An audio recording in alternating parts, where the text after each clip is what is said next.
AT6 on final.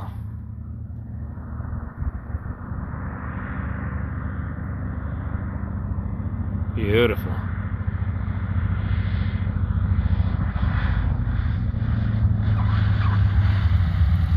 Wheel landing.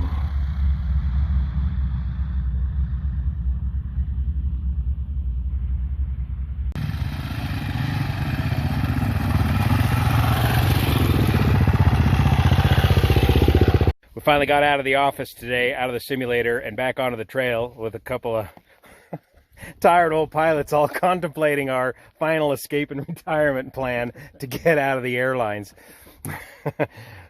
Mike Drew here. We haven't seen for how many years? 27, 28 years, I guess. Yeah. What? Since the last time we flew together.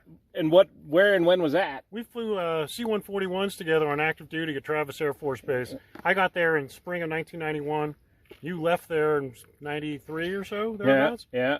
And then hadn't seen you since 1993 until today. That's right. That's amazing. Through the miracle of social media, and you've been milking it somehow that you are the most got the greatest longevity in the U.S. Air Force of Pretty any. much. My mandatory retirement date was supposed to be 2017, but I'm still flying.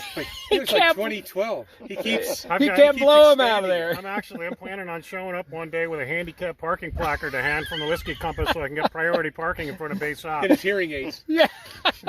And you're still on with American Airlines. Still flying 737s with American and C-5s in the Air Force Reserve. Wow. And you've had a record-long furlough where you strong-armed them for how many years? I had a 1-year leave of absence that lasted 12 years.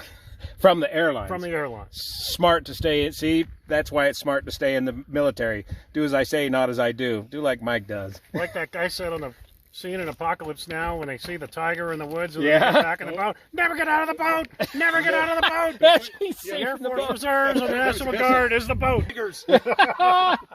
And show us your MRE package here. Yeah, this is what Mike packed for his lunch. This is my government issue motorcycle luggage to carry my Pop-Tarts and my peanuts.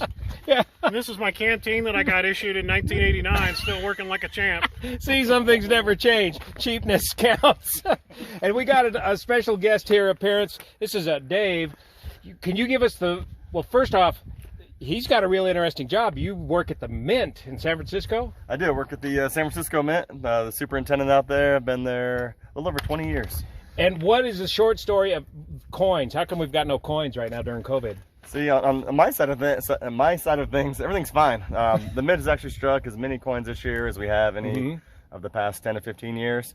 We've got the coins there. Our vaults are full. Yeah. Federal Reserve Bank vaults are full. Wow. And the trucks distribution channels aren't available. So there's a lot of coins sitting around and a lot of folks that say there's no coins because on the customer end of the deal, they're right. There's a coin shortage. So it's distribution problem, getting the folks to move the coins. And what's the deal with what do you call the coin machines in the supermarkets? Oh, you're talking about Coinstar. Yeah. Thieves. Yeah. It's actually Coinstar. You know, folks will take their penny banks, dump everything in the Coinstar. Coinstar takes their commission, 5-10%, depending on how much they deposit. Actually, Coinstar has I believe, a larger inventory than the United States Mint has now. Wow. Of coins. Wow. So, and they're holding on to them. So that's where all the coins are, and they're not distributing them either.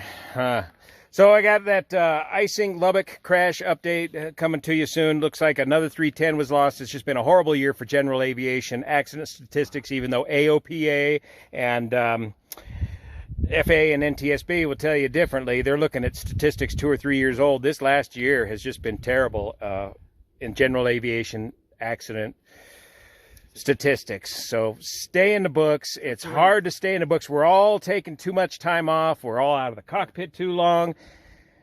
And it's disrupted the entire flow of things. So we got to hit the trail. See you here. Thanks for your support. Say goodbye, boys. Adios. And that change. Adios, madres. And I understand we just lost a 310 out of Las Vegas. There's just more than I can keep up with. I want to thank Dan over at Taking Off and Victor at Bass Aviation for picking up on some of this accident investigation stuff as it happens. And it's especially sad to note the loss of the 2 young women Navy Coast Guard pilots out of Pensacola, Florida. We have no idea what happened there in the T-6 Texan II.